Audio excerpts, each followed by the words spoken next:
Have you ever felt the kind of loneliness that isn't loud but deep? The kind that lingers even when the TV is on, or when you're surrounded by people in a store, or even when your phone buzzes with notifications. But none of them are from someone who truly knows you. For many people over 60, this quiet, aching loneliness becomes a companion. It's not something we talk about easily. Not in cultures that praise independence. Not in generations raised to be strong, to get on with it. But loneliness isn't weakness. It's human, and acknowledging it is the first courageous step toward reclaiming your strength. In this video, we're not going to give you cliches. We're going to walk slowly and gently through 6 ways to stay mentally strong when you feel lonely. And perhaps, along the way, you'll find that you're not quite as alone as you thought. 1. Acknowledge. Don't avoid. Naming your loneliness is the first act of strength. We can't heal what we won't name. Loneliness becomes more dangerous when it hides in the background, when we mask it with busyness, when we tell ourselves, I'm fine, even when we're not. But strength begins with honesty. Think about how often we check in on others. But how often do we check in on ourselves? Frank, a 72-year-old widower in the UK, lived 2 years after his wife's passing in a fog of distraction. He kept the house spotless, made lists, kept the TV on from morning until night. But one afternoon, sitting at the kitchen table, he realized he hadn't spoken a full sentence to another human being in 3 days. That moment hit him like a wave. And in that wave, something cracked open, not in a bad way, but like the first break in the ice after long winter. He whispered to himself, I'm lonely. That simple act, that whisper of truth, started to heal him. He called his daughter that night, not to ask for anything, just to talk. He started saying yes when neighbors invited him out. He stopped hiding behind fine.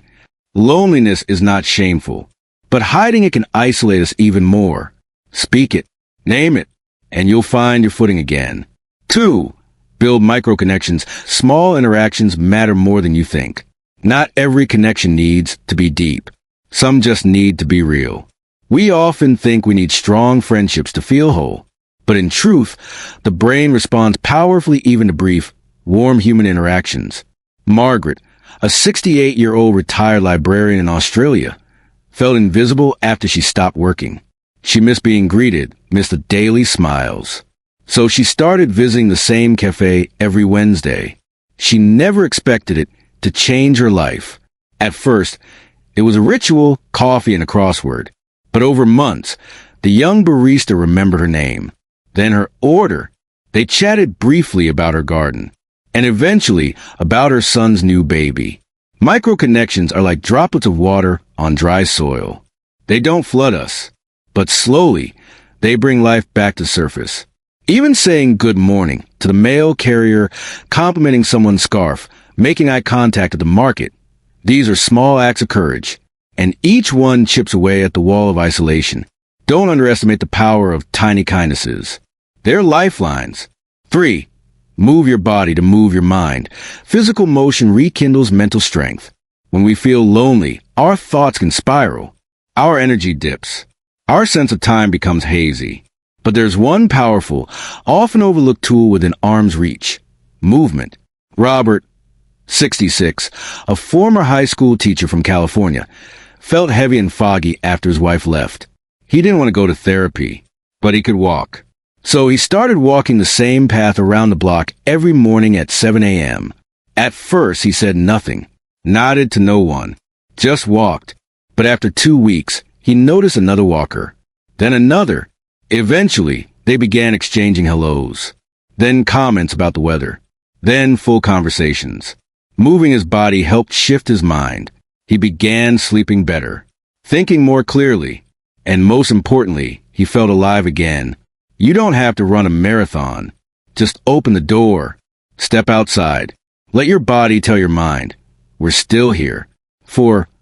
Create something that expresses you, even if no one else sees it. Loneliness often whispers, you don't matter. Creation shouts back, yes, I do. You don't need to be an artist. You just need to make something that didn't exist before, something that comes from you. Eleanor, 74, from Nova Scotia, began keeping a story cookbook. Each week, She cooked a meal that reminded her of someone she loved. She wrote the story beside the recipe. Roast chicken for her wedding anniversary. Banana pudding for her late brother's birthday. Her book became a treasure. First for herself, then for her granddaughter, who asked to read it aloud. When we create, we become visible again, first to ourselves, then to others. Paint, journal, knit, sing, build a birdhouse. Tell your story, not for praise, not for profit, but for presence, because your life deserves to be seen, even if only by you. 5. Embrace scheduled solitude. Reclaim your alone time with dignity. There's loneliness, and then there's chosen solitude. The difference lies in intention. When loneliness chooses you, it feels hollow. But when you choose solitude and give it structure, it becomes sacred. Tom, 66, divorced after 35 years, began what he called sunset sitting. Every evening, he poured a cup of tea and sat on his porch from 6:30 to 7 o'clock. No phone, no distractions, just the sky, the birds, the trees. At first, it felt awkward, pointless, but within a few weeks, something changed. He began to look forward to that half hour. He began to feel still, not just alone, but deeply at peace. By scheduling solitude, we teach our minds that alone can be beautiful. It's not punishment. It's poetry. So pick a time, light a candle, read, meditate, watch the world. Make that space your sanctuary. 6. Reconnect with purpose. Even quiet purpose can save us. We often think we're lonely because we lack people. But sometimes we lack purpose. The feeling that we still matter. That we're still needed. Joan, 70, in Birmingham, had no family nearby and limited mobility. She couldn't attend big social events.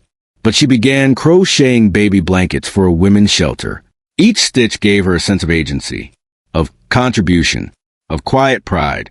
When she received a thank you letter from a new mother who'd wrapped her newborn in one of Joan's blankets, she cried for the first time in years, not from sadness, but from meaning. Purpose doesn't need to be loud. It can be soft, local, unnoticed by the world, but deeply felt by one person, or one animal, or just yourself.